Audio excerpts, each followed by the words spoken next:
करायचा। बागलाण तालुक्यातील पिंगळवाडे इथं मादी बिबट मृतावस्थेत आढळून आल्याची घटना समोर आली असून या घटनेमुळे परिसरात खळबळ उडाली आहे। वन विभागाने तातडीने घटनास्थळी धाव घेत तपास सुरू केलाय।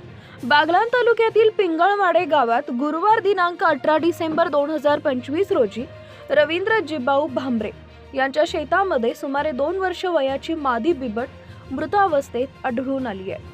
घटनेची माहिती मिळताच ताहराबाद वन विभागाचे अधिकारी व कर्मचारी तात्काळ घटनास्थळी दाखल झाले। मृत बिबट्याची पाहणी करून घटनास्थळ पंचनामा करण्यात आला।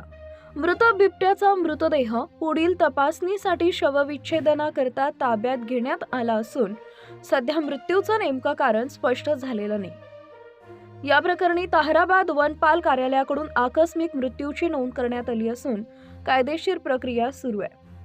शवविच्छेदन व प्रयोगशाळा अहवाल प्राप्त झाल्यानंतरच मृत्यूचं कारण स्पष्ट होणार असल्याची माहिती वन विभागाने दिली आहे। तसेच नागरिकांनी कोणत्याही अफवांवर विश्वास ठेवू नये असं आवाहनही करण्यात आलंय। दरम्यान वन विभागाकडून या संपूर्ण प्रकरणाचा सखोल तपास सुरू असून पुढील अहवालाकडे सर्वांचं लक्ष लागले आहे।